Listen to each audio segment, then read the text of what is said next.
আসসালামু আলাইকুম আমার প্রাণপ্রিয় ছাত্রছাত্রী। আজকের আমরা যে ক্লাসটা করতে যাচ্ছি অর্থনীতির প্রথম পত্রের প্রথম অধ্যায়ের থেকে আলোচনা করব।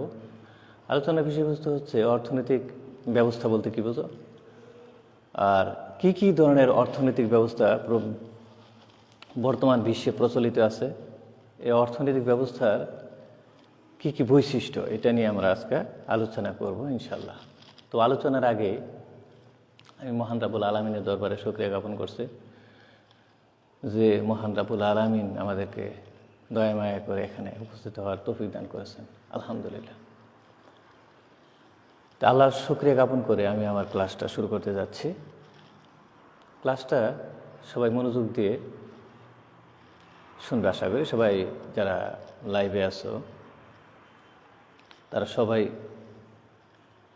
খাতা কলম নিয়ে বসে যাও। তো আজকে আমরা যেটা আলোচনা করব সেটা হচ্ছে অর্থনৈতিক ব্যবস্থা কী। অর্থনৈতিক ব্যবস্থা কি অর্থনৈতিক ব্যবস্থা সারা বিশ্বে প্রচলিত আছে। যে অর্থনৈতিক ব্যবস্থা যে প্রত্যেক সমাজ বা দেশের অর্থনৈতিক কার্যাবলীকে কেন্দ্র করে বিভিন্ন সামাজিক ও আইনগত রীতিনীতি গড়ে ওঠে। প্রত্যেক সমাজে পৃথিবী সৃষ্টির পরে মানুষ কি করে সংঘবদ্ধভাবে বসবাস করা শুরু করে আস্তে আস্তে। আর আজকে পৃথিবীর অনেক সভ্য হয়েছে বলতে সভ্য হয়ে আবার অসভ্যর দিকে চলে যাচ্ছে। তো সভ্য হলেও মানুষ কীভাবে সংঘবদ্ধভাবে বসবাস করে। আজকে পৃথিবীতে অনেক স্বাধীন রাষ্ট্র, এই স্বাধীন রাষ্ট্রগুলা অবশ্যই তারা নিজেরা সংঘবদ্ধ। তো এই সংঘবদ্ধ হলেও এর জন্য কী হয়েছে, প্রত্যেক সমাজে বা প্রত্যেক দেশেই কি করে সামাজিক রীতিনীতি, মানে তাদের অর্থনৈতিক কার্যগুলিকে পরিচালনার জন্য বিভিন্ন সামাজিক রীতিনীতি গড়ে ওঠে। এই যে সামাজিক রীতিনীতি গড়ে ওঠে, এই সামাজিক রীতিনীতিগুলোর প্রাতিষ্ঠানিক যে কাঠামো সেটি হলো অর্থনৈতিক ব্যবস্থা। তো সমাজে কিভাবে সংঘবদ্ধভাবে সবাই কিভাবে রাষ্ট্রের জন্য অর্থ দিবে, সেই অর্থটা কে এই অর্থটা গ্রহণ করবে, আবার এই অর্থের কিভাবে সুষম বন্টন হবে, কিভাবে রাষ্ট্রের কল্যাণ করবে, জনগণের সবার কল্যাণ করা যাবে, এর জন্য কি করে সমাজের সকল মানুষ একত্রিত হয়ে বা দেশের সকল মানুষ একত্রিত হয়ে কি করে যে লিখে নেয় যে কিভাবে অর্থটা আদায় হবে, কিভাবে অর্থটা কোথায় গচ্ছিত রাখবে, কিভাবে অর্থটা আবার বন্টন হবে, কোন খাতে কিভাবে বন্টন হবে, দেশের কোন খাতের কি দুর্বলতা আছে, সব কিছু নির্ধারণ করে। এই যে এর জন্য কি করে একটা নীতি প্রণয়ন করে, এই যে নীতি প্রণয়ন করে এর একটা প্রাতিষ্ঠানিক একটা কাঠামো গড়ে ওঠে। এই প্রাতিষ্ঠানিক কাঠামোটাই হচ্ছে অর্থনৈতিক ব্যবস্থা। আবার বলি, এবার স্পষ্ট করে, কোনো দেশে বা সমাজের, কোনো দেশের বা কোনো সমাজের বা কোনো সমাজের বা কোনো দেশের অর্থনৈতিক কার্যবলীকে কেন্দ্র করে বিভিন্ন সামাজিক ও আইনগত রীতিনীতি গড়ে ওঠে। এই সামাজিক ও আইনগত রীতিনীতির প্রাতিষ্ঠানিক কাঠামোকে কি বলে, অর্থনৈতিক ব্যবস্থা বলে।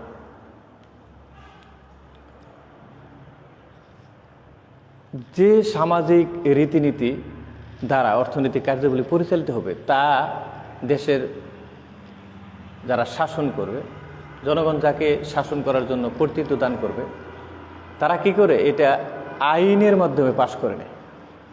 লিখিত আকারে লিখে তারপরে সেটা আইন আকারে আইন করে নেয়, আইন দ্বারা পাশ করে নেয়, সেটা মানতে বাধ্য। এই যে ব্যবস্থাটা সেটা হলো অর্থনৈতিক ব্যবস্থা। এখন আমরা লিখে নিতে পারি, তোমরা লিখে নিতে পারো যে অর্থনৈতিক ব্যবস্থা কি।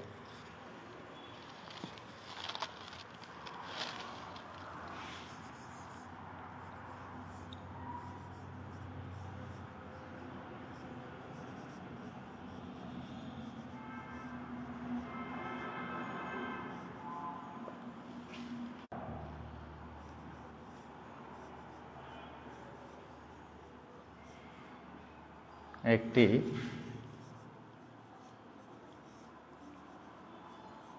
সমাজের বা একটি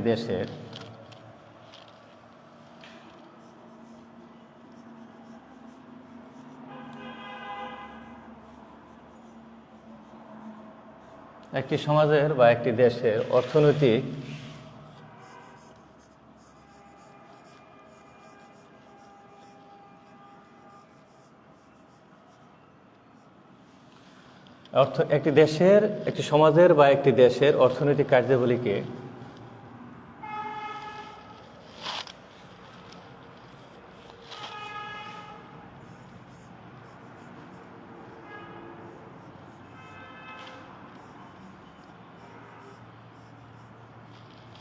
একটি সমাজের বা একটি দেশের অর্থনৈতিক কার্যাবলীকে কেন্দ্র করে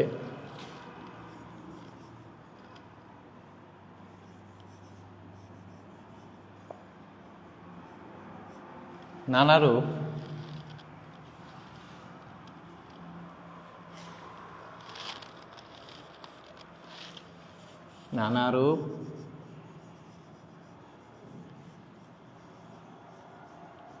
সামাজিক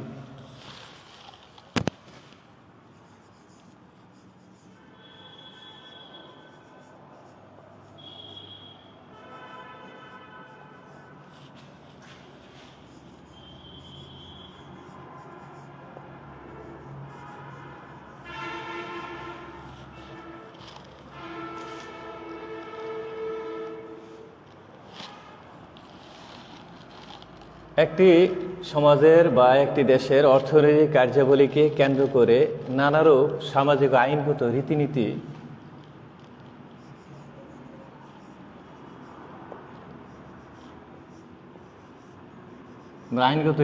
গড়ে ওঠে।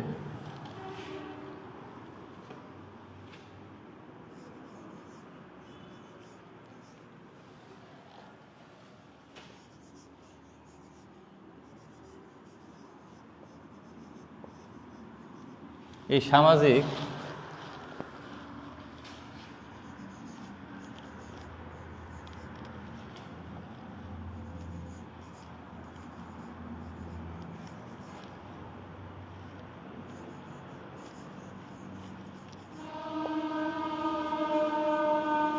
আইনগত রীতিনীতি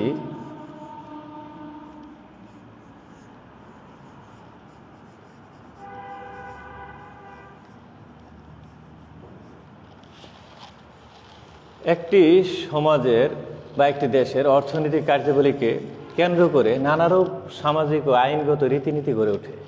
এই সামাজিক ও আইনগত রীতিনীতির প্রাতিষ্ঠানিক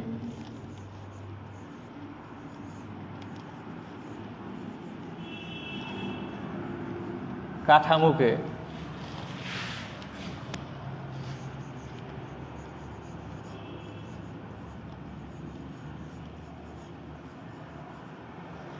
অর্থনৈতিক ব্যবস্থা বলে। এবার লক্ষ্য করা বিষয়টা আমরা কি করেছি, লিখে নিয়েছি। দেখো, একটি সমাজের বা একটি দেশের অর্থনৈতিক কার্যাবলীকে কেন্দ্র করে নানারূপ সামাজিক ও আইনগত রীতিনীতি গড়ে ওঠে।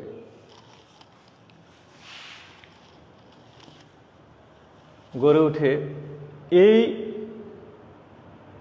সামাজিক ও আইনগত রীতিনীতির প্রাতিষ্ঠানিক কাঠামোকে অর্থনৈতিক ব্যবস্থা বলে।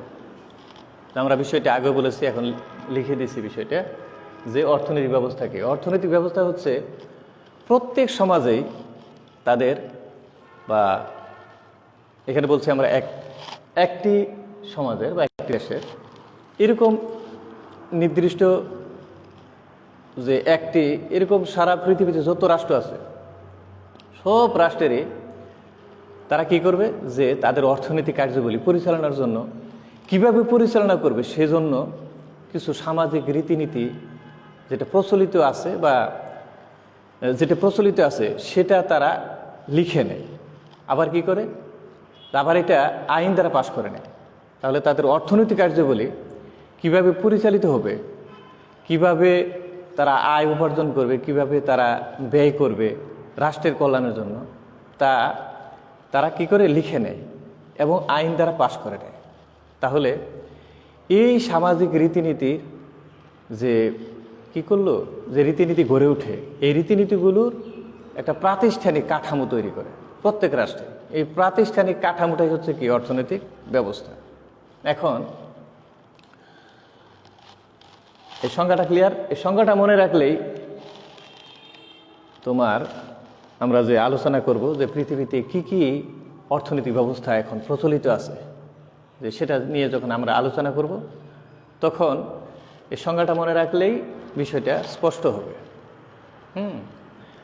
এখন আমরা আলোচনা করি যে পৃথিবীতে প্রচলিত আছে 4 ধরনের অর্থনৈতিক ব্যবস্থা প্রচলিত আছে।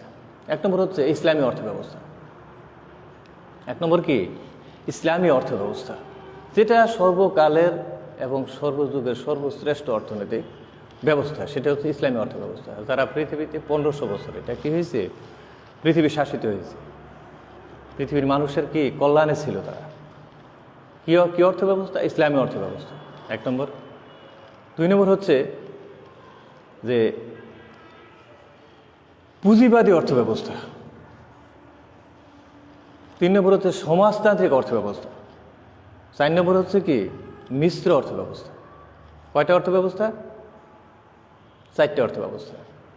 1 নম্বর হচ্ছে ইসলামী অর্থব্যবস্থা, 2 নম্বর হচ্ছে ধনতান্ত্রিক অর্থব্যবস্থা, পুঁজিবাদী বা ধনতান্ত্রিক অর্থব্যবস্থা, 3 নম্বর হচ্ছে সমাজতান্ত্রিক অর্থব্যবস্থা, 4 নম্বর হচ্ছে মিশ্র অর্থব্যবস্থা। তো প্রথমে আমরা আলোচনা করতে পারি ইসলামী অর্থব্যবস্থা। তাহলে আমরা যে সংজ্ঞাটা বলছি যে প্রত্যেক বা একটি সমাজের বা একটি দেশের অর্থনৈতিক কার্যাবলীকে কেন্দ্র করে নানারূপ সামাজিক ও আইনগত রীতিনীতি গড়ে ওঠে। এই সামাজিক ও আইনগত রীতিনীতি প্রাতিষ্ঠানিক কাঠামোকে অর্থনৈতিক ব্যবস্থা বলে।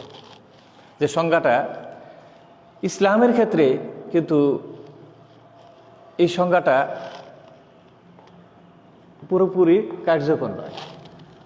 কারণ ইসলামী সমাজ ব্যবস্থা এরকম সমাজ ব্যবস্থা বা ইসলামী অর্থনৈতিক ব্যবস্থা এরকম একটা অর্থনৈতিক ব্যবস্থা যেখানে কোনো সামাজিক রীতিনীতি গড়ে ওঠে, আবার মানুষ সেটা কি করবে, যে রীতিনীতি গড়ে উঠলো তারা সেটা লিখে নেবে, আবার সেটা আইন দ্বারা পাশ করে তারা কি করবে, রাষ্ট্রে সেটা ছড়িয়ে দিবে। তাদের ঘরা একটা অর্থনৈতিক ব্যবস্থা সব জনগণের মাঝে ছড়িয়ে দিবে, জনগণ সবাই মানতে বাধ্য।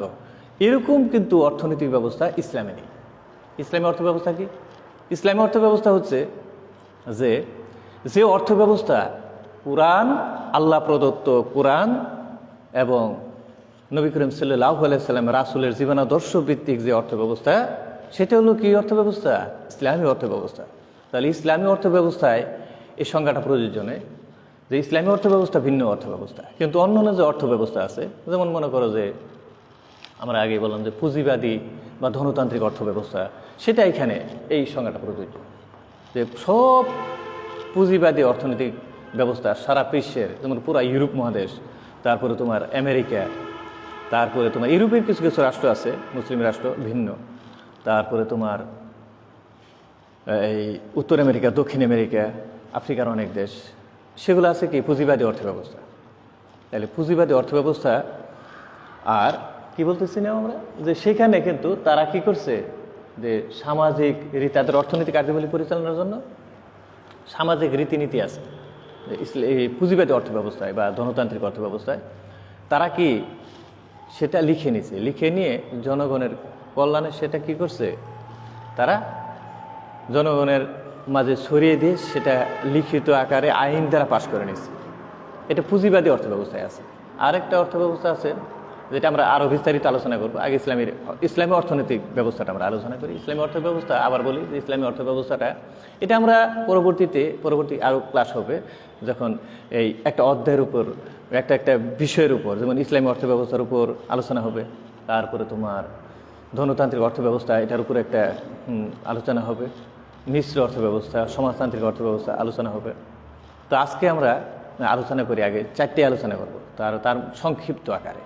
তো 1 নম্বর হচ্ছে যেটা কি ইসলামী অর্থব্যবস্থা। ইসলামী অর্থব্যবস্থা কি? ইসলামী অর্থব্যবস্থা কোনো মানব রচিত বা সামাজিক কোনো রীতিনীতি দ্বারা কোনো পরিচালিত কোনো অর্থব্যবস্থা নয়। তাহলে ইসলামী অর্থব্যবস্থা কী অর্থব্যবস্থা? ইসলামী অর্থব্যবস্থা হচ্ছে এমন একটা অর্থব্যবস্থা যা আল্লাহ প্রদত্ত কোরআন এবং আল্লাহর প্রেরিত সর্বকালের সর্বশ্রেষ্ঠ মহামানব নবী করিম সাল্লাল্লাহু আলাইহি সাল্লামের জীবনাদর্শ ভিত্তিক যে অর্থব্যবস্থা, সেটা হচ্ছে কী অর্থব্যবস্থা? ইসলামী অর্থব্যবস্থা। তে এই অর্থব্যবস্থায় কেমন? এই অর্থব্যবস্থায় সুদমুক্ত অর্থব্যবস্থা। এই অবস্থায় হালাল গ্রহণ এবং হারাম বর্জন, দুর্নীতি একেবারেই প্রশ্নই আসে না দুর্নীতি করার। আর মানুষের কখনো কি হইতে পারে না? দাসত্ব করতে পারে না। মানুষ হবে কি স্বাধীন, তার ব্যক্তির বিনিয়োগের স্বাধীনতা, কথা বলার স্বাধীনতা, তার ভোগের স্বাধীনতা, এই সব কিছুই বিরাজমান থাকবে কোথায়? ইসলামী অর্থব্যবস্থা। আর সেটা হচ্ছে কি জাকাত ভিত্তিক অর্থব্যবস্থা। সেটা কি অর্থব্যবস্থা? জাকাত ভিত্তিক অর্থব্যবস্থা। অর্থাৎ জাকাত দেওয়া বাধ্যতামূলক। জাকাত দেওয়া কি ফরজ, যে জাকাত দিবে না, যে আল্লাহ তাআলা বলেছেন যে জাকাত দিবে না সে তো মূলত পরকালকে অস্বীকার করে। অর্থাৎ পরকালকে যে অস্বীকার করে সে তো আর মুসলিম থাকতে পারে না, সে কি হয়ে যাবে? অর্থাৎ কাফের হয়ে যাবে। ইসলামী অর্থব্যবস্থায় যে জাকাতকে জাকাত ভিত্তিক অর্থব্যবস্থা, এটি হলো ইসলামী অর্থব্যবস্থা। এটা আমরা আলোচনা করবো আজকে, হয়তো বা ইসলামী অর্থনৈতিক ব্যবস্থা সম্পর্কে আলোচনা করতে পারি। তাহলে এখানে কি নাই? ইসলামী অর্থব্যবস্থায় সুদমুক্ত, অর্থাৎ সুদ থাকতে পারে না। আর কি থাকতে পারে না? কোনো দুর্নীতি থাকতে পারে না, কোনো স্বজনপ্রীতি থাকতে পারে না, কোনো থাকতে পারে না। কি থাকতে পারে না? তোমার শোষণ, কোনো নির্যাতন, সন্ত্রাসী, চাঁদাবাজি, এগুলো কিচ্ছু থাকতে পারে, চোরাচালানি, মজুদধারী, এগুলো কিছুই কি থাকবে না? ইসলামে থাকবে না। ইসলামী অর্থব্যবস্থা হবে আল্লাহ প্রদত্ত কোরআন, আল্লাহ তাআলা যে কোরআনে যে বিধান দিয়েছে সেই অনুযায়ী, অর্থাৎ জাকাত ভিত্তিক অর্থব্যবস্থা। এই হচ্ছে কি ব্যবস্থা? ইসলামী অর্থব্যবস্থা। সেটা আমরা আলোচনা পরে করব। এখন আরেকটা ব্যবস্থা আলোচনা করি, তোমার ধনতান্ত্রিক অর্থব্যবস্থা। ধনতান্ত্রিক অর্থব্যবস্থা বা পুঁজিবাদী অর্থব্যবস্থা, যেটা পুরা ইউরোপে প্রচলিত আছে, আমেরিকাতে আছে, হ্যাঁ, এখন এই রাশিয়াতেও আছে। এখন রাশিয়াতে, আগে ছিল রাশিয়াতে তোমার সমাজতান্ত্রিক অর্থব্যবস্থা, কিন্তু এখন রাশিয়াতে ওই পুঁজিবাদী অর্থব্যবস্থা চালু হয়েছে। হ্যাঁ, 1991 সালে রাশিয়া ভেঙে যায়, সোভিয়েত ইউনিয়ন, যেটা 91 সালের আগে ছিল সমাজতন্ত্র ছিল। তো সমাজতান্ত্রিক অর্থব্যবস্থা আমরা আলোচনা করি পরে, আগে আলোচনা করি কি ব্যবস্থা? যে পুঁজিবাদী অর্থব্যবস্থা। পুঁজিবাদী অর্থব্যবস্থা যেমন একটা অর্থব্যবস্থা যেখানে কি মানুষের ভোগের স্বাধীনতা, বিনিয়োগের স্বাধীনতা, তারপরে কি আর ব্যক্তি স্বাতন্ত্র্যবাদ বিদ্যমান, যেখানে কি করতে পারে যে একজন ব্যক্তি ইচ্ছে করলেই সে কি করতে পারে যে এই লক্ষ কোটি টাকার মালিক হইতে পারে। যদি বিনিয়োগ করে সে লাভজনকভাবে তার প্রতিষ্ঠান গড়ে তুলতে পারে, তাহলে সে অনেক অর্থের কোটি কোটি টাকার কি হইতে পারে? মালিক হইতে পারে। ঠিক আছে, তাকে কোনো ইসলামী অর্থব্যবস্থার মতো দিতে হবে না, জাকাত দিতে হবে না। কিন্তু এই অর্থব্যবস্থায় কি আছে? ট্যাক্স আছে, কর আরোপ করতে পারে। যেমন পরোক্ষ কর আছে, প্রত্যক্ষ কর আছে, কর আরোপ করবে। এবং সরকার যেমন বিনিয়োগ করে, এখানে ব্যক্তিও বিনিয়োগ করতে পারে। সরকার যেমন শিল্প প্রতিষ্ঠান গড়ে তুলবে, ব্যক্তিও কি করতে পারে? শিল্প প্রতিষ্ঠান গড়ে তুলতে পারে। তাহলে এখানে কি আছে? যে ব্যক্তি স্বাধীনতা আছে, অর্থাৎ ব্যক্তি ইচ্ছে করলেই তার নিজ দেশে যেরকম বিশাল এই বিলাসদ্রব্য ক্রয় করে ভোগ করতে পারে, আবার বিদেশ থেকে আমদানি করেও সে কি করতে পারে? ভোগ করতে পারে। অর্থাৎ অবাধ দাম ব্যবস্থা। যেমন এখানে আরেকটা ব্যবস্থা আছে তোমার, মানে আরেকটা বৈশিষ্ট্য আছে এই ধনতান্ত্রিক বা পুঁজিবাদী অর্থব্যবস্থার, যেটা হলো স্বয়ংক্রিয় দাম ব্যবস্থা। স্বয়ংক্রিয় দাম ব্যবস্থা, এটা হলো পুঁজিবাদী বা ধনতান্ত্রিক অর্থব্যবস্থার একটা মূল বৈশিষ্ট্য। কি? যে স্বয়ংক্রিয় দাম ব্যবস্থা, অর্থাৎ রাষ্ট্র কর্তৃক কোনো দ্রব্য বা পণ্য দ্রব্যের দাম নির্ধারণ করে দেয় না, নির্ধারণ করে দিবে না।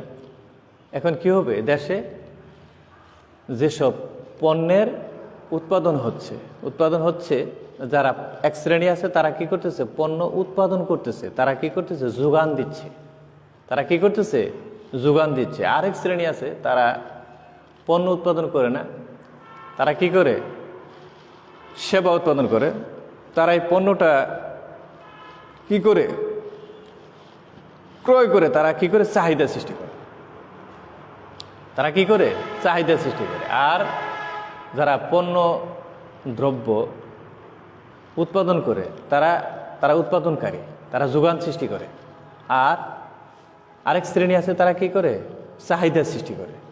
তাহলে মানে এই পুঁজিবাদী অর্থব্যবস্থার অন্যতম বৈশিষ্ট্য হচ্ছে যে তারা কি করবে, যে চাহিদা, স্বয়ংক্রিয় দাম ব্যবস্থা, যে এক শ্রেণী আছে কি সৃষ্টি করে, চাহিদা সৃষ্টি করে, আরেক শ্রেণী আছে যোগান সৃষ্টি করে। এই চাহিদা এবং যোগানের ক্রিয়া প্রতিক্রিয়ায় কি হবে, বাজার ভারসাম্য নির্ধারিত হবে, একটা পণ্যের দাম নির্ধারিত হবে। সেটা হচ্ছে কি, স্বয়ংক্রিয় দাম ব্যবস্থা, অর্থাৎ সরকার এখানে কোনো হস্তক্ষেপ করছে না। কিভাবে নির্ধারিত হচ্ছে, যেমন মনে করো যে একটা উদাহরণ দিলে বিষয়টা ক্লিয়ার হবে। যেমন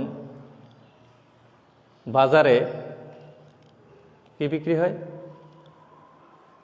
যে মাছ বিক্রি হচ্ছে, মাছের দাম কিন্তু সরকার কি করে না, নির্ধারণ করে দেয়নি। যারা মাছ উৎপাদন করে তারা মাছ নিয়ে গেছে বাজারে। যদি প্রচুর মাছ উঠে, যদি ক্রেতা না থাকে, ক্রেতা কম থাকে, ক্রেতা আছে কিন্তু ক্রেতা কম, তখন কিন্তু দামটা কি হয়, কমে যায়। ক্রেতা কম, প্রচুর মাছ আসছে, ক্রেতা নাই, তখন দামটা কি হবে, স্বাভাবিকভাবে কমে যাবে। এখানে সরকার কোনো নির্ধারণ করে নাই। কিন্তু আবার দেখা যাচ্ছে সেদিন কিন্তু দামটা কি হইল, কমে গেল। আবার আরেক দিন, এক সপ্তাহ পরে এই মাছই নিয়ে আসছে, কিন্তু সেদিন প্রচুর ক্রেতা, সেদিন কি যোগান কম, চাহিদা সেদিন প্রচুর বেশি। প্রথম এক সপ্তাহ আগে কি অবস্থা ছিল, যে যোগান অনেক কিন্তু চাহিদা নাই, ক্রেতা নাই, সেজন্য দামটা কি হয়েছে, কমে গেছে। এবার কিন্তু এক সপ্তাহ পরে পরিস্থিতি চেঞ্জ, যে মাছ আসছে কম কিন্তু ক্রেতা প্রচুর, চাহিদা অনেক কিন্তু যোগান কম, তাহলে দামটা কি হবে, বেড়ে যাবে।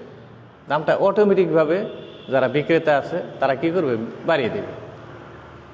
তাহলে এই যে চাহিদা এবং যোগান এর ক্রিয়া প্রতিক্রিয়া একটা ভারসাম্য দাম নির্ধারিত হচ্ছে, যে দামে একজন ক্রেতা ক্রয় করতে প্রস্তুত আর একজন বিক্রেতা বিক্রি করতে প্রস্তুত। সেটাই হচ্ছে কি স্বয়ংক্রিয় দাম ব্যবস্থা। এটা ধনতান্ত্রিক বা পুঁজিবাদী অর্থব্যবস্থার অন্যতম বৈশিষ্ট্য।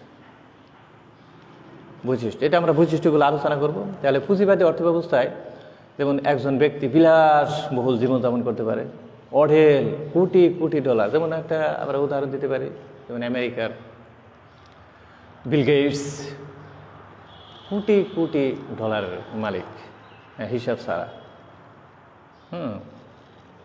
এর আগে ছিল আমেরিকা 1930 সালের দিকে একজন এরকম কোটিপতি ছিল, রকফেলার।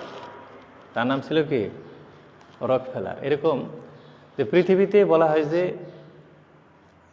যে এই পুঁজিবাদী অর্থব্যবস্থায় যে 26 জন মানুষের কাছে, কতজন মানুষ, মাত্র 26 জন মানুষের কাছে যে অর্থ আছে, 380 কোটি মানুষের কাছে যে অর্থ আছে, 380 কোটি মানুষের কাছে যে অর্থ আছে, 26 জন মানুষের কাছে মাত্র সেই অর্থ আছে। তারা এত অর্থের মালিক। এটি হলো কিসের বৈশিষ্ট্য, পুঁজিবাদী অর্থব্যবস্থার বৈশিষ্ট্য, যেখানে বিশাল বিলাসবহুল জীবন ব্যবস্থা, অর্থনৈতিক ব্যবস্থা, যে এটা হলো কি পুঁজিবাদী অর্থব্যবস্থা। তা আমরা আরও আলোচনা করি, তারপরে এটার বৈশিষ্ট্য আলোচনা করব ব্যাপকভাবে, যে সমাজতান্ত্রিক অর্থব্যবস্থা আলোচনা করে। সমাজতান্ত্রিক অর্থব্যবস্থাটা মূলত একজন জার্মান অর্থনীতিবিদ, তার নাম হচ্ছে কার্ল মার্কস, এক ইহুদি, এই ডাস ক্যাপিটাল নামে একটা গ্রন্থ লিখে তার গ্রন্থে সমাজতান্ত্রিক অর্থব্যবস্থার একটা মডেল তৈরি করে বা মডেলটা দেয় ডাস ক্যাপিটালে। যে এই ভাবধারায় উদ্বুদ্ধ হয়ে সোভিয়েত ইউনিয়ন, যেটা ছিল রাশিয়া 1991 সালের আগে যেটা ছিল সোভিয়েত ইউনিয়ন, তারা আরও কিছু রাষ্ট্র আছে যেমন ভেনেজুয়েলা, কিউবা, তারপরে ইউরোপের কিছু কান্ট্রি ছিল, এখন নেই, পোল্যান্ড, হাঙ্গেরি, এইসব কান্ট্রি ছিল সমাজতন্ত্রের ব্লকে ছিল, কিন্তু এখন নেই। তারপরে তোমার যুগোস্লাভিয়া, ইউরোপের কিছু কান্ট্রি, আর রাশিয়া ছিল ব্যাপক প্রভাব। রাশিয়ার আয়তন বলা হয় যে পৃথিবীর 1/5 এই রাশিয়া, কিন্তু এখন রাশিয়া 1991 সালে ভাঙার পরে 91 সালে রাশিয়ার 15টা রাষ্ট্র রাশিয়া থেকে বের হয়ে গেছে, রাশিয়া ভেঙে গেছে। সোভিয়েত ইউনিয়ন ভেঙে এখন হয়েছে রাশিয়া, আগে ছিল কি সোভিয়েত ইউনিয়ন, এখন কি হচ্ছে রাশিয়া। এখন 15টা রাষ্ট্র ভেঙে যাওয়ার পরেও রাশিয়ার আয়তন 1,70,00,000, অর্থাৎ পৃথিবীর সবচেয়ে বড় রাষ্ট্র। এই রাষ্ট্র ছিল কি 1991 সালের আগে ছিল কি সোভিয়েত ইউনিয়ন, এ ছিল সমাজতন্ত্র। এই সমাজতন্ত্রটা এই যে কার্ল মার্কস ডাস ক্যাপিটাল নামে একটা গ্রন্থ লিখে, সে মূলত তার চিন্তাধারাটা ইসলাম থেকে নিয়ে যায়। ইসলাম থেকে নিয়ে সে মানে সাজিয়ে লিখে যে এই সমাজতন্ত্রটা হবে কেমন, যে সমাজতান্ত্রিক অর্থনৈতিক ব্যবস্থাটা হবে কেমন। যে আমি সংক্ষিপ্ত আকারে বলতেছি, সমাজতান্ত্রিক অর্থ ব্যবস্থাটা হচ্ছে এমন যে মানুষ যেখানে তার সামর্থ্য অনুযায়ী, যোগ্যতা অনুযায়ী, যার যে ক্ষেত্রে যে যোগ্যতা আছে, যেমন কেউ ডাক্তার হতে পারে, কেউ ইঞ্জিনিয়ার হতে পারে, কেউ এই তোমার কি এই শিক্ষক, কেউ বিভিন্ন পেশা, ব্যাংকার, তারপরে কেউ তোমার যোগ্যতা অনুযায়ী রাষ্ট্রীয় এই সচিবালয় আছে, ঠিক আছে, আবার কেউ কৃষক, কেউ শিক্ষক, যে যে পেশায় আছে, নিয়োজিত আছে, তা যার যে যা যোগ্যতা অর্জন করেছে, সেই যোগ্যতা অনুযায়ী সে কী করবে, তার সামর্থ্য অনুযায়ী, যোগ্যতা অনুযায়ী সে কী করবে, শ্রম দিবে, আর প্রয়োজন অনুযায়ী সে কী করবে, ভোগ করবে। অর্থাৎ এখানে রাষ্ট্র সকল সম্পদের মালিক রাষ্ট্র। পুঁজিবাদ ধনতান্ত্রিক অর্থব্যবস্থায় কিন্তু ব্যক্তি অনেক সম্পদের মালিক, যেমন ব্যক্তি, রাষ্ট্রের যেমন সম্পত্তি আছে, ব্যক্তিরও এরকম কি আছে, সম্পত্তি আছে। কিন্তু সমাজতান্ত্রিক অর্থব্যবস্থাটা বিষয়টা ভিন্ন। সমাজতান্ত্রিক অর্থব্যবস্থায় কোনো ব্যক্তির কোনো সম্পদ থাকবে না, কোনো ব্যক্তির বলতে পারবে না যে এটা আমার শিল্প প্রতিষ্ঠান, এটা আমার বিশাল জমি, সমস্ত জমির মালিক আমি, বিশাল বিশাল বাজারের একটা বাজার, সেখানে অনেক জমি আছে, এগুলো সব মালিক আমি, বিশাল বিশাল বিল্ডিং, অট্টালিকা, শপিং মল তৈরি করেছে, এরকম কোনো বিষয়ের মালিক কোনো ব্যক্তি হতে পারবে না। সমস্ত রাষ্ট্রের সমস্ত সম্পদের মালিক কি, রাষ্ট্র। রাষ্ট্র মানুষ কি করবে, তার সামর্থ্য অনুযায়ী, যোগ্যতা অনুযায়ী সে শ্রম দেবে, আর প্রয়োজন অনুযায়ী ভোগ করবে। আর সমাজতন্ত্রে আরেকটা কথা আছে, সেটা হচ্ছে যে সাম্যবাদ, অর্থাৎ সাম্যবাদের কথাটা নিয়েছে কোথা থেকে, ইসলাম থেকে। সাম্যবাদ কথাটা অর্থ হচ্ছে যে মানুষে মানুষে কোনো কি থাকবে না, ভেদাভেদ থাকবে না, মানুষে কোনো ভেদাভেদ থাকবে না। যে মানুষ বিশাল ঐশ্বর্য প্রাচুর্য গড়ে তুলবে সম্পদের, আর আরেকজন না খেয়ে থাকবে, এরকম হবে না। এরকম ভাবধারায় গড়ে উঠেছিল। কিন্তু এই যারা এই সমাজতন্ত্র প্রতিষ্ঠা করে, যে কার্ল মার্কসের এই থিওরি যারা বাস্তবায়ন করে, এই পরবর্তীতে তারা এই ভাবাদর্শ বা যে আদর্শ নিয়ে তারা গড়ে উঠেছিল, এই আদর্শ থেকে তারা কী করে সরে যায়, যার জন্য সমাজতন্ত্র আস্তে আস্তে কী হয়ে যায়, বিলুপ্ত হয়ে যায়, এখন বিলুপ্তির পথে। এখন পৃথিবীতে কয়েকটা রাষ্ট্র আছে সমাজতন্ত্র। এক নম্বর হচ্ছে তোমার ভেনেজুয়েলা, সমাজতন্ত্র আছে। কিউবা নামে একটা দেশ আছে, তোমরা জানবা, ফিদেল ক্যাস্ট্রোর দেশ। ফিদেল ক্যাস্ট্রো এখন মারা গেছে, তার ভাই আছে রাউল ক্যাস্ট্রো। এই কিউবা আছে, আর আছে উত্তর কোরিয়া। উত্তর কোরিয়া, চায়না, তারপর তোমার ভিয়েতনাম। ভিয়েতনাম এক নম্বর কি বললাম, ভেনেজুয়েলা, তারপরে কিউবা, উত্তর কোরিয়া, চায়না, ভিয়েতনাম। এরা কি, এটা সমাজতান্ত্রিক ব্লক। রাশিয়া ছিল, রাশিয়া ভেঙে গেছে। পুরা ইউরোপের পোল্যান্ড, হাঙ্গেরি, তারপরে তোমার এই কি বুলগেরিয়া, যুগোস্লাভিয়া, এইসব রাষ্ট্র ছিল কি তোমার সমাজতান্ত্রিক ব্লক। কিন্তু রাশিয়া যখন ভেঙে গেল 1991 সালে, তখন এই সমাজতান্ত্রিক ব্লক এগুলো আস্তে আস্তে কি ধনতান্ত্রিক অর্থনীতিতে রূপ নিল। তারা তাদের অর্থনীতিটা চেঞ্জ করে দিল, বা তাদের যে রীতিতে তাদের অর্থনীতি গড়ে উঠতো সেটা কী করলো, তারা চেঞ্জ করে দিল। তাহলে এখন আর সমাজতন্ত্র নেই বলে চলে। মুষ্টিমেয় কয়েকটা দেশ আছে। তো সমাজতন্ত্র, কার্ল মার্কসের সমাজতন্ত্র কিন্তু চীনে নেই।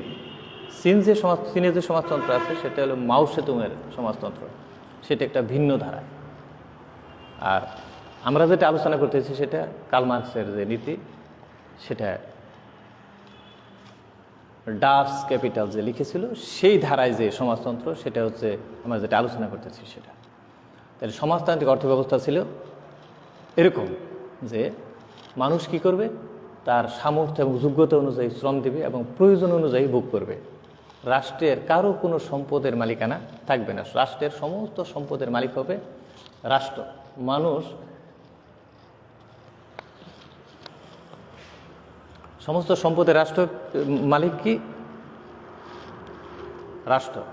মানুষ শুধু কি করবে, যে প্রয়োজন অনুযায়ী সামর্থ্য বা যোগ্যতা অনুযায়ী শ্রম দেবে, প্রয়োজন অনুযায়ী ভোগ করবে।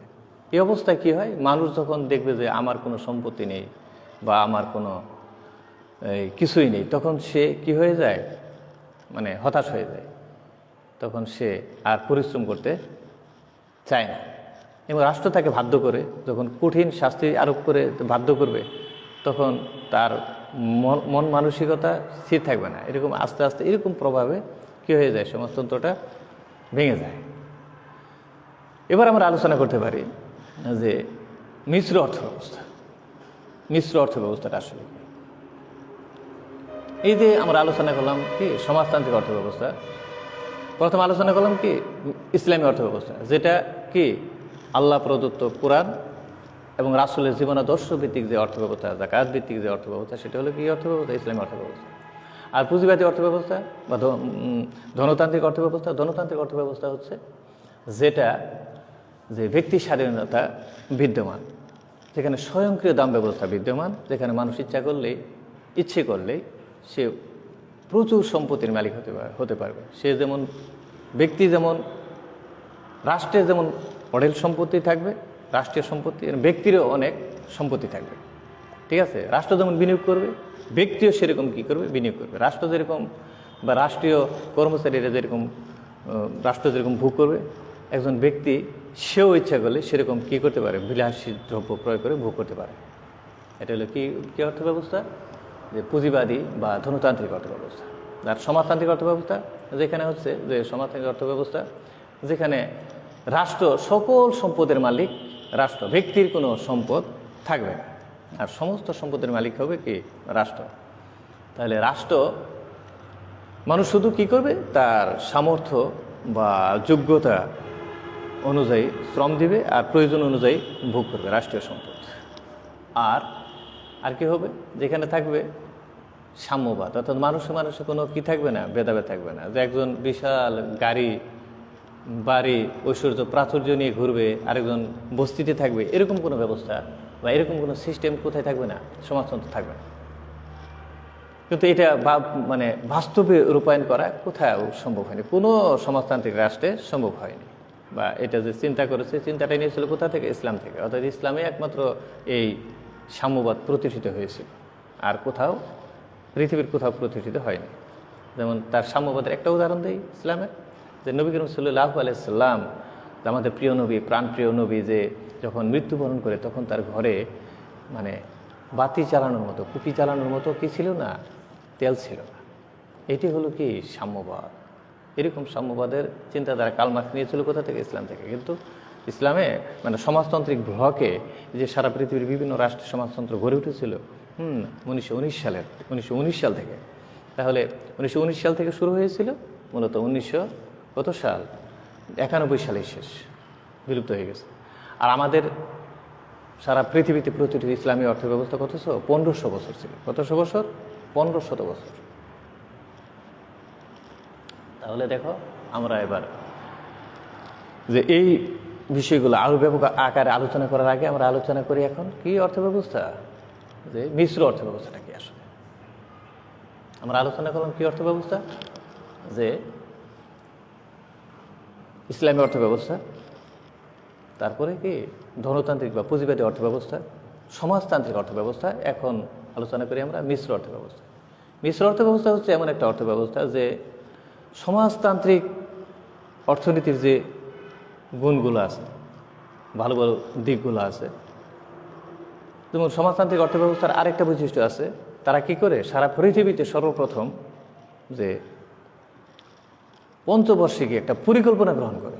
যেমন মনে করো যে দেশে, আমাদের দেশে এখন গ্রহণ করে, দেশে কি উৎপাদন করতে হবে, এই উৎপাদিত দ্রব্য কিভাবে বন্টন করতে হবে, দেশের সকল সেক্টর, শিক্ষা, স্বাস্থ্য, কর্মসংস্থান, তারপরে প্রাকৃতিক সম্পদ উন্নয়ন, মানব সম্পদ উন্নয়ন, তারপরে তোমার এই প্রাকৃতিক সম্পদ আর মানব সম্পদে কীভাবে ব্যবহার করা যায়, তাদের কীভাবে দক্ষ করে গড়ে তোলা যায়, তারপরে বিদ্যুৎ, গ্যাস, এই সকল সেক্টর, পরিবহন, যোগাযোগ ব্যবস্থা, যাতায়াত ব্যবস্থা, এই সকল সেক্টর কোথায় কি দুর্বলতা আছে, সমস্ত দুর্বলতা একটা গঠন করে, একটা তোমার যে বোর্ড গঠন করে তাদের এই লোক নিয়োগ করা হলো সারা দেশে রাষ্ট্রীয়ভাবে, যে অর্থনীতি কি কি সমস্যা আছে দেশে সমস্ত চিহ্নিত করে এই সমস্ত সমস্যার সমাধানের জন্য 5 বছর মেয়াদী একটা পরিকল্পনা গ্রহণ করলো,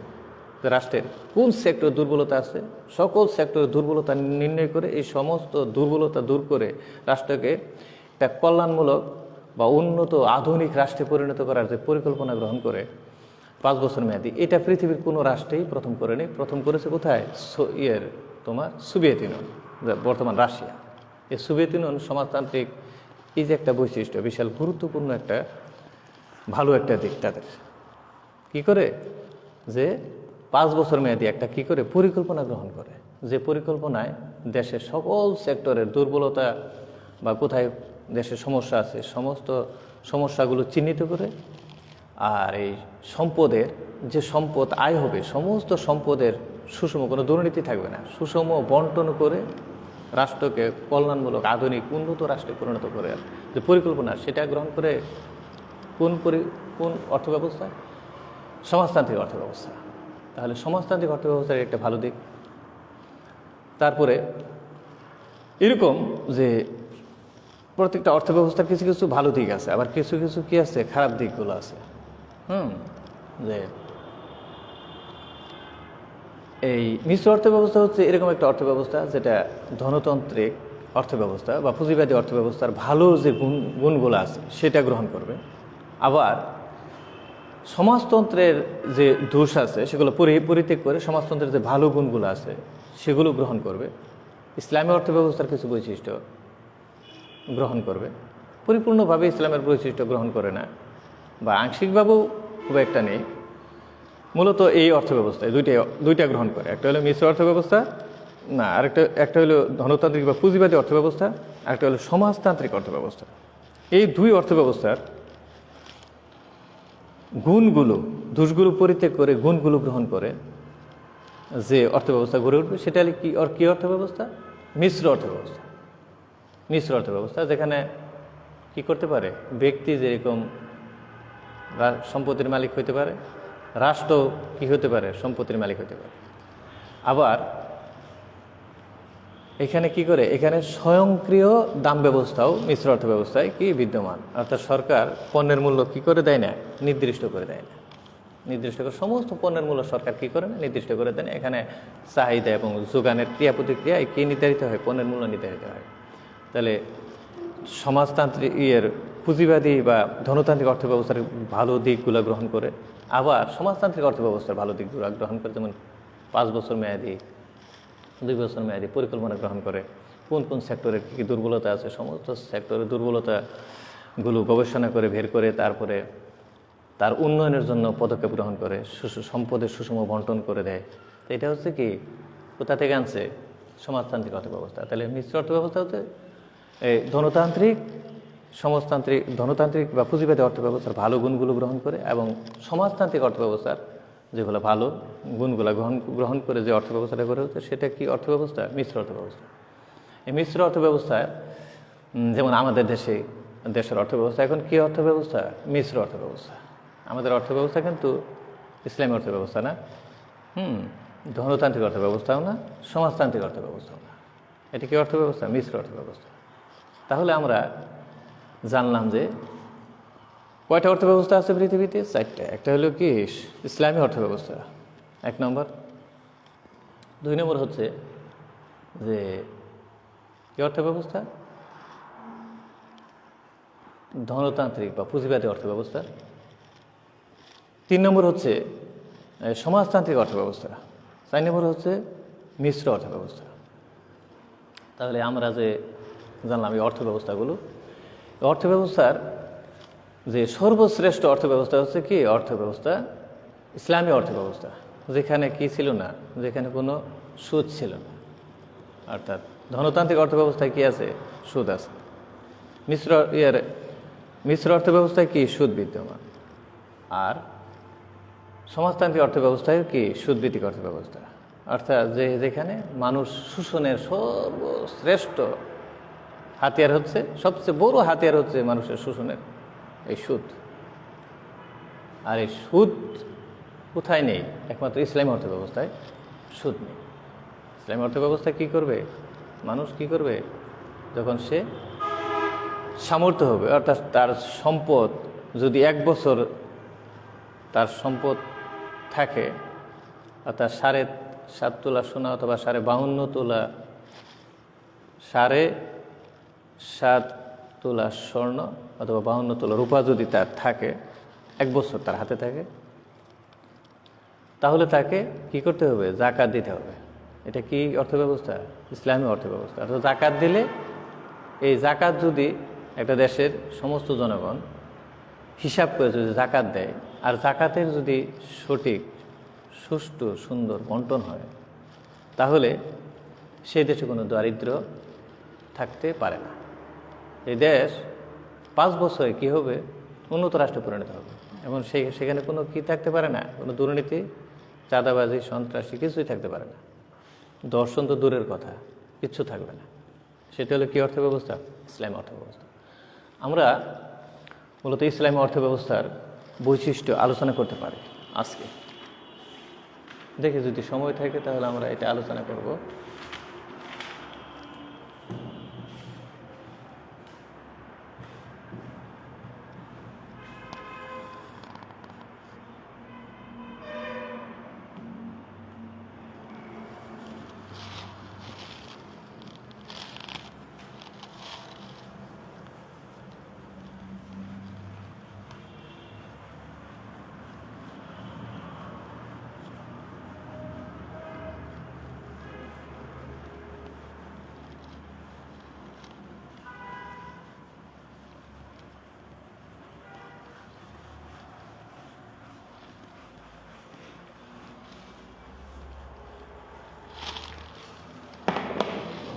আমরা লিখে নিই যে প্রথমে ইসলামী অর্থব্যবস্থার বৈশিষ্ট্য।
ইসলামী অর্থব্যবস্থার বৈশিষ্ট্য সমূহ।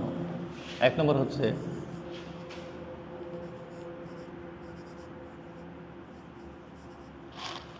ইসলামী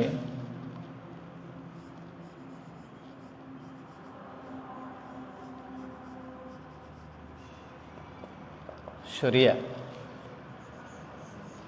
2 নম্বর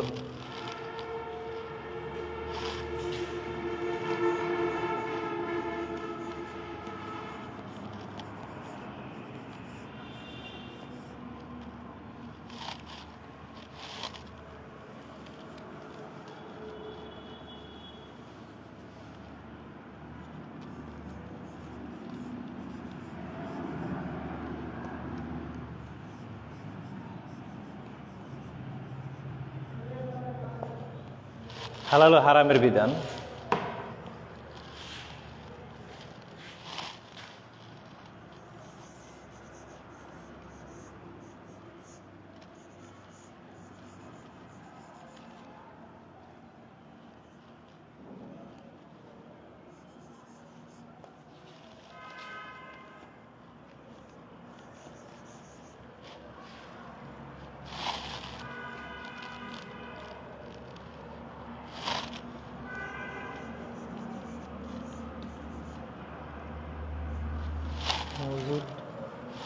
মজুদধারী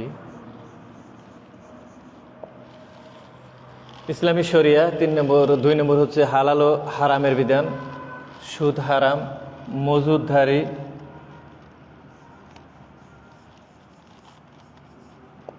রহিত, মজুদদারি রহিতকরণ। 5 নম্বর হচ্ছে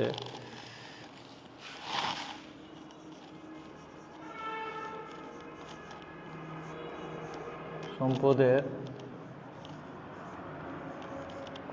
বন্টন।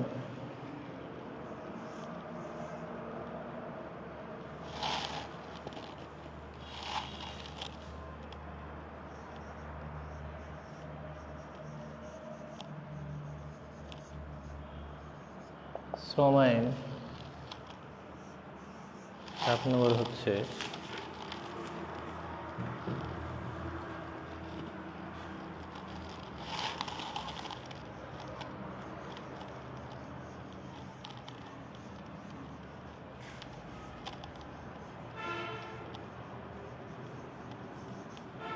সামাজিক নিরাপত্তা।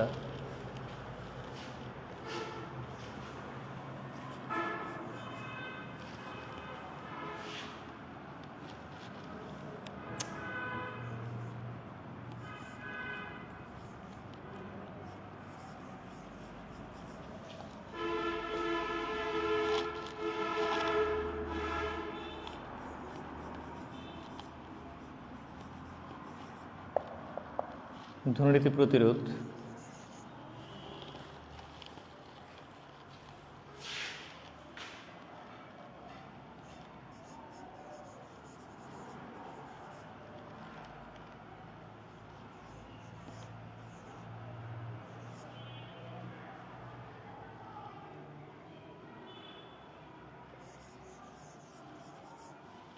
স্বজনপ্রীতি।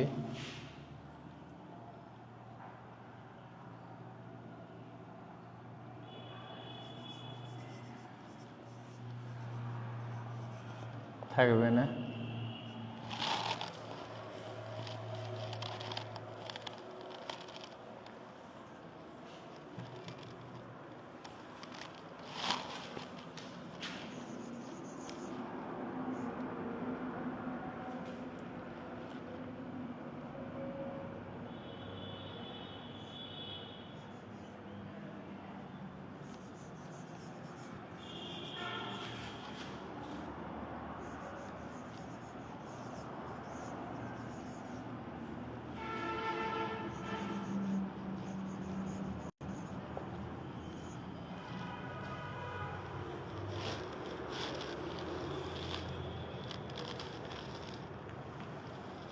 আমরা এই বৈশিষ্ট্যগুলো আলোচনা করতে পারি যে ইসলামী অর্থব্যবস্থার, আমরা এই বৈশিষ্ট্য যে ইসলামী অর্থব্যবস্থার বৈশিষ্ট্যগুলো আমরা সেটা আলোচনা করতেছি আজকে।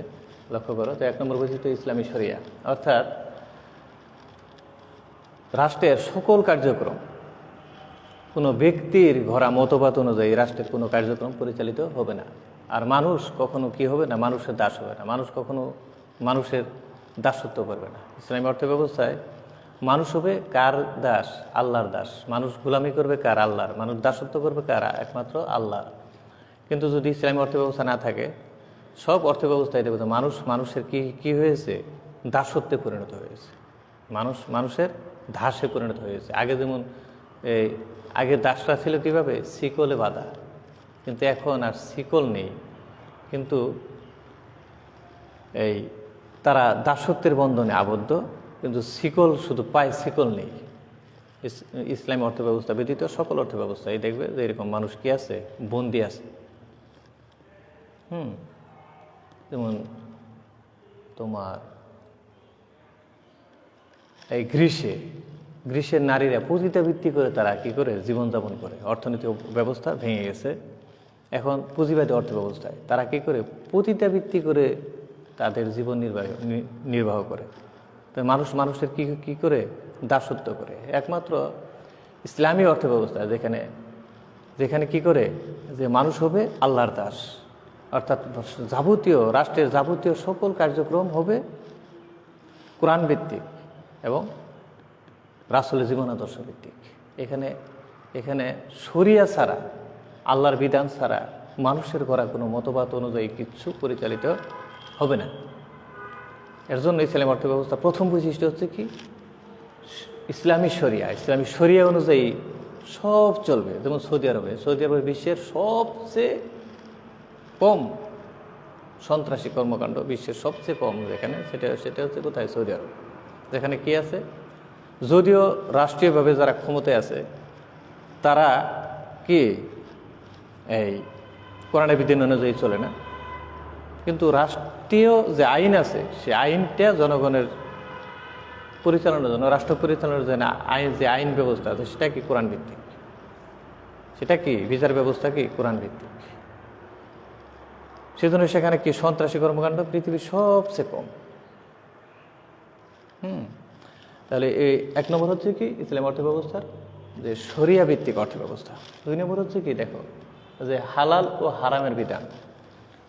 যে ইসলামী অর্থব্যবস্থার মূল বৈশিষ্ট্য হচ্ছে কখনো একজন মুসলিম, একজন রাষ্ট্রের নাগরিক, সে হারাম উপার্জন করতে পারবে না। কাউকে ঠকিয়ে প্রতারণা করে অর্থ উপার্জন করবে, ঘুষ খাবে, সুদ খাবে, এইটা করে অর্থ উপার্জন করবে আর সেটা বক্ষণ করবে, এটা ইসলামে কি? হারাম।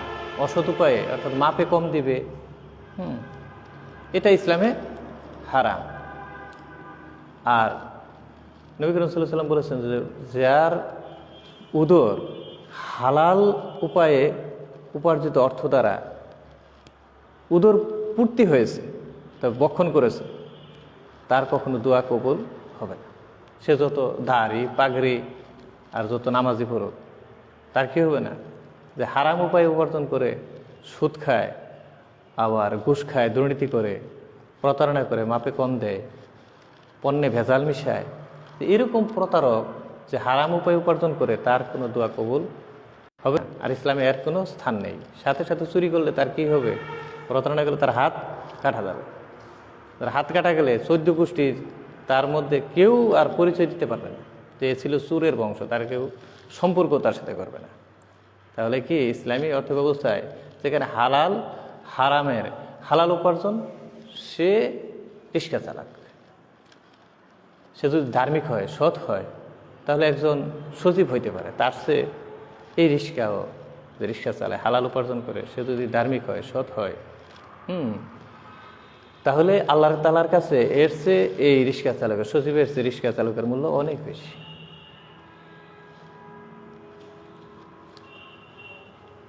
তাহলে কি করতে হবে? হালাল উপার্জন করতে হবে, হারাম বর্জন করতে হবে। তাহলেই হবে কি? তাহলে ইসলামী অর্থব্যবস্থা এটার অন্যতম বৈশিষ্ট্য। একটা উদাহরণ দিতে পারি। যেমন মনে করো যে এটা ঘটনা বলতেছি, যে ঘটনা সৌদি আরবে ঘটেছে। সৌদি আরবে এক সময় দেখা গেছে বিশাল খরা। এই খরায় মানুষ কত আল্লাহর কাছে কান্নাকাটি করতেছে, দোয়া করতেছে, কারো দোয়া কবুল হয় না, বৃষ্টি আর হচ্ছে না। তো সৌদি আরবের যে মক্কার যে ইমাম আছে, উনি একদিন লক্ষ্য করলেন গভীর রাত্রে একজন এই সাধারণ মানুষ, সিম্পল একজন দরিদ্র মানুষ, সিরাপাড়া কাপড় পরে আসছে, রাত্রে কাবাতে ঢুকে সে আল্লাহর কাছে চোখের পানি ফেলে দিয়ে আল্লাহর কাছে দোয়া করলো। দোয়া করতে দেরি হইল, কিন্তু বৃষ্টি নামতে দেরি হলো, বিশাল বৃষ্টি। তো লোকটা দোয়া করলো, চলে গেল। তারপরে বৃষ্টি হচ্ছেই হচ্ছে, বৃষ্টি আর থামে না। এখন আবার দোয়া আরম্ভ হয়ে গেছে যে কীভাবে বৃষ্টি থামে না। আল্লাহর কাছে প্রার্থনা শুরু হয়ে গেছে যে আল্লাহ তুমি বৃষ্টি থামিয়ে দাও, বৃষ্টি কী করো, থামিয়ে দাও। তো এখন আর থামতেছে না। পরে আরেকদিন উনি লক্ষ্য করলেন যে আরেকদিন এরকম রাত্রে ওই লোকটা আসছে, দরিদ্র পীড়িত লোকটা আইসা আল্লাহর কাছে প্রার্থনা করতেছে, আল্লাহ তুমি বৃষ্টিটা কমিয়ে দাও, বৃষ্টি থামিয়ে দাও। তখন তার দোয়া করতে দেরি হয়েছে, কিন্তু আল্লাহর দোয়া কবুল করতে দেরি হয়নি। দোয়া করাও শেষ, সাথে সাথে বৃষ্টি থেমে গেল। তখন এই ঘটনা দেখে কী করলো যে এই মক্কার ইমাম সাহেব ওনার পিছনে গেল, গিয়ে দেখে যে মরুভূমিতে একটা বাড়ি, ছোট্ট একটা তাঁবুর মতো একটা ঘর, সেখানে উনি বসবাস করে। তো এই ঘটনাতে তার পরের দিন বৃষ্টি থেমে গেল, কয়েকজনকে বললে উনি কয়েকজনকে নিয়ে তারা দেখতে গেল বাসায়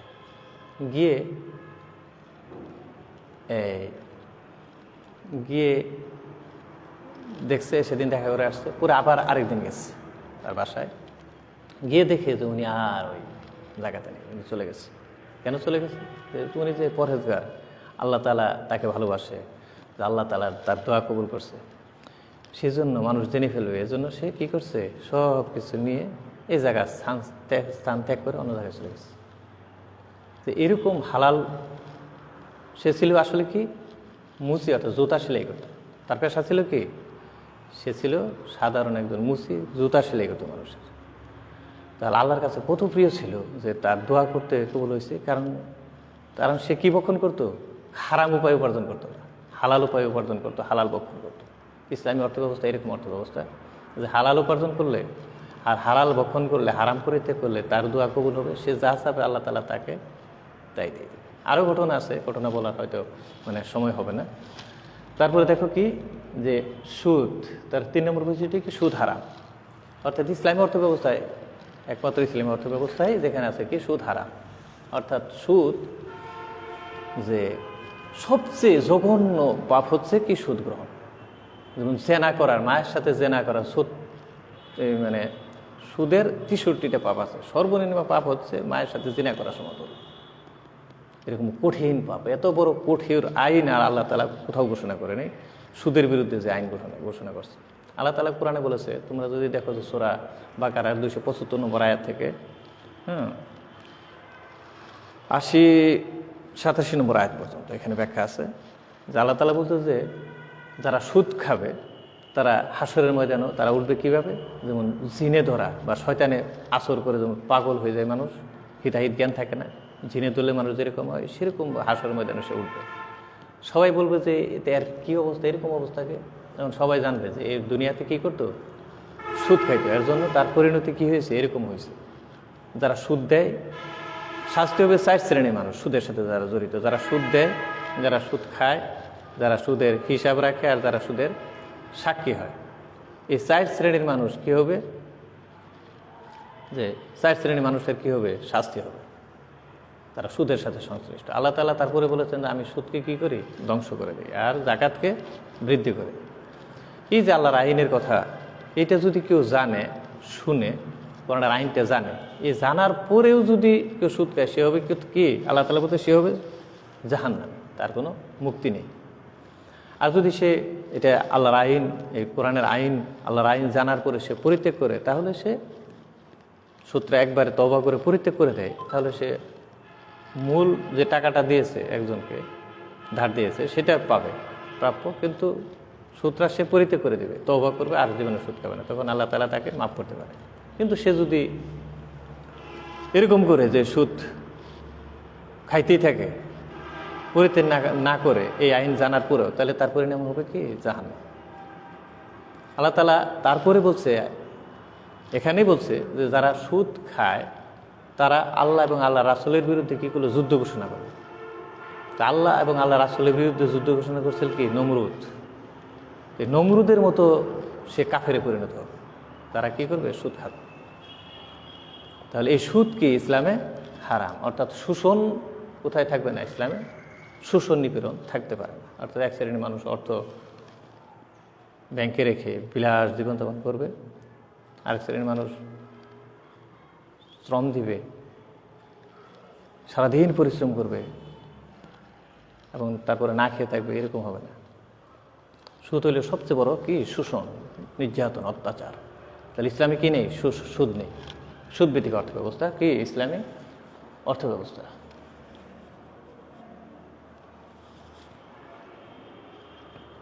মজুদধারী রহিতকরণ, ইসলামে মজুদ করা হারাম। যেমন কৃত্রিম উপায়ে পণ্য দ্রব্য বিশাল, যেমন মনে করো যে যারা দুর্নীতি করে, 5 জন দুর্নীতিবাজ একসাথে হইলো, কোটি কোটি টাকা আত্মসাৎ করেছে, ব্যাংক থেকে লোন নিচ্ছে কিন্তু টাকা দেয় না, ঋণ খেলাপি।